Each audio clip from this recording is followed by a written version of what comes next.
Rosa Corey, and I'm from the United States, California. And my topic, what I speak about, is one of the most vitally important issues of our age, and that is United Nations Agenda 21, Sustainable Development. And as I'll be talking about tomorrow, it is the inventory and control plan. Inventory and control of all land, all water, all minerals, all plants, all animals, all construction, all means of production, all food, all energy, all information, and all human beings in the world. And this is a plan that was agreed to by 179 nations back in 1992. It's a United Nations plan. It's called the Agenda for the 21st Century. And so many of us around the world think that, sustainable development, it just sounds so great. Isn't it about recycling and creative reuse and creating energy and food resources for everyone? And the answer is no, it really is not. It's about moving populations into city centers, concentrated city centers, and clearing them out of the rural areas. So I found out about it in a very unusual way, actually, because I spent my career as a legal witness, as an expert witness for the California Department of Transportation. I'm an expert in land use and land valuation, and my specialty is in eminent domain valuation. So of course, I was valuing property for the government so that the government could acquire that property for road projects. And what I found about 10 years ago, or 10 or 13 years ago, was that land actually, it was very difficult to say what it was worth because you couldn't know what people could do with it because they were being restricted from using their property. And as I explored that and found that it wasn't just in the San Francisco Bay Area where I was working, it was in fact all across the nation and the world, I looked behind that and I found United Nations Agenda 21, Sustainable Development. We created the Post-Sustainability Institute in order to educate people about the economic, social, political, and environmental impacts of communitarianism on the world. And communitarianism is that concept, that social and political construct that says that the individual's rights should be balanced against the rights of the community. And of course, the community is that amorphous, undefined community that we, when we talk about community, we think we're, of course, part of it and that, it's a positive thing. But really, community is constructed. It's constructed of non-governmental organizations, corporations, and government in order to dictate and regulate what it is that happens around the world. And we, as individuals, have literally no influence on that unless we are in agreement with it. If you dissent against the community, against communitarian law, or against communitarian social tactics, you're rejected and basically made an outcast. And that is something that we wanted to expose to the world. And the reason that we created the Post-Sustainability Institute was in order to sue. We sued our local government, and right now we're suing higher up in order to stop regional plans, because regionalization is the stepping stone to globalization, and globalization is the standardization of all systems. So that includes water, law enforcement, education, energy. All systems have to be brought into harmony in order to control them all. Because when systems don't meet, when they're out of balance or not in sync with one another, they can't be controlled centrally. And the goal of Agenda 21 is one world government and total control from a central unit. America, the United States of America, is really under attack right now. We, in the United States, are, the U.S. landmass is about 2.5 times the size of Europe, and has roughly half the population, just over half. That landmass is huge, and about 75% of the population lives in large cities. The goal is to move everyone out of the rural areas and into the large cities, and to destroy representative government and to move it into to a more to government by unelected boards and commissions. Now here in the EU, of course, you've already moved to that position where it's an erasure of jurisdictional boundaries, an erasure of national boundaries. And that is the goal, because as Zbigniew Brzezinski said in 1995, you can't just impose globalization pell-mell as a total movement. You have to do it incrementally, and the way to do that is through regionalization. And in Denmark, for instance, in Denmark, well, every nation that signed on to Agenda 21 has its local Agenda 21 plan.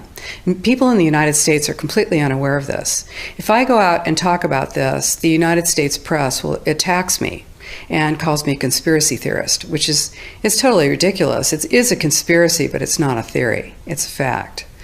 Here in Europe, it's openly spoken about, local Agenda 21, and of course here in Denmark, the Aalborg principles, 1994, and then Aalborg plus 10, 2004, was the European Roundtable for local Agenda 21 was held here, and the principles are public-private partnerships, which is fascism.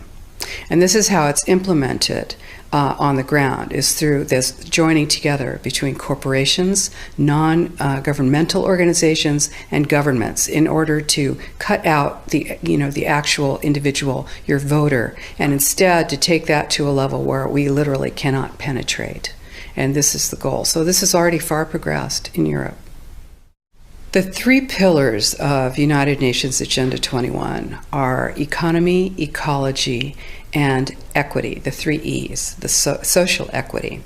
And everyone sort of thinks that they know what that means, the idea of social equity. It must mean that, well, everyone's going to have access to clean water and clean air, and no one's property is going to be used as a dumping ground because they are at a poverty level. But really what social equity is about impoverishing huge portions of the population and bringing down the developed nations. And while this sounds like, it sounds almost like in the United States you'd call that a right-wing point of view, a conservative right-wing point of view. I personally am a liberal. The idea that that something this drastic, this radical would be happening worldwide without people knowing it. All you have to do is look at austerity measures, restrictions on transfers of wealth, additional restrictions on land use, ability, to produce, to use your energy, your water, your industry. All of this is happening in developed nations. So when you have your infrastructure attacked like that, it's going to have a tremendous impact on your ability to prosper, as well as the idea that that everything that we're looking at now is destined to collapse our economies. Because the idea, this is a corporatocracy. It's a totalitarian state being developed right now all over the world. And what major corporations want in this fascist development is to be able to have full movement of workers without borders or boundaries, to be able to move their goods through without regulations, and to reduce wages. And so this is the goal. So this is what you find with social equity. That's code for social equity for this movement and reduction of the population. So, and of course, economy and ecology is about bringing into balance economy. These are the three circles: economy, ecology, and social equity. And where they meet in the center is balance. But really that balance is a communitarian balance. So it's not balance of well-being of the people. What it is it's a balance for corporations so that they can exploit and control and have populations in an area, in tightly packed, dense areas, so that they can be surveilled and managed. And this is what that balance looks like as far as the development of a totalitarian state is. I think it's very important to know that the people now still have an opportunity to fight. All of us across the world understand that our individuality is at stake here. our most important private property is our body. And of course, surveillance is a vital part. Surveillance, domestic surveillance and control is a vital part of this plan. It is a totalitarian plan. But, just like any other extreme plan, while we are moving towards the end game, we are not there. And this is the opportunity that all of us have now to stand up, to speak out, to refuse to collaborate, to refuse to cooperate, to expose collaborators, to work together to defund these plans, to refuse to demand what it is that corporations want to give us. And so, because no one's holding a gun to our heads right now, we have that opportunity. If that changes, if that moment changes, you certainly won't protest then. So now is the time. And people all over the world are doing this. It's just that the mainstream media is owned by 5 major corporations, and you're not going to get this information from the mainstream press. So you need to be your own press. You need to educate yourself. You need to get out there and educate your neighbors, your community, your real community. You need to help your children understand that they're being indoctrinated from pre-kindergarten to postgraduate school. All of us have a responsibility to ourselves and to others. This is true community, to work for personal freedom. And always remember that even though we work as a group, if we do work as a group, we're all individuals in those groups, and we answer only to ourselves.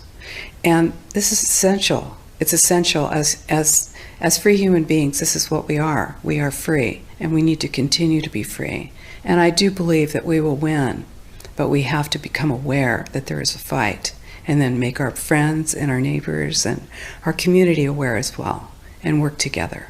Right now in the United States, we are moving into massive regionalization. The United States has 50 states, and it's divided into cities, counties, and states, and then the federal government. Instead, Agenda 21 is top-down. It's global, regional, neighborhood, and none of those positions is elected. So in the United States right now, where the development of regionalization is happening very quickly. It's happening with federal funding. There are hundreds of millions of dollars going to local governments in order to have them create regional plans. And what those do is this plan cannot be accomplished without control of land and land use, because, of course, where you live often dictates the kind of life you're going to have.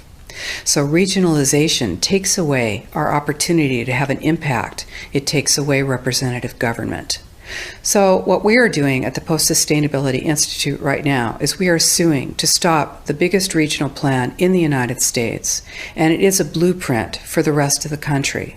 What this plan is doing is essentially saying that no new development will happen anywhere but in 4% of the San Francisco Bay Area, that all 101 cities and 9 counties will be joined together, and all land use decisions will be made basically by an unelected board.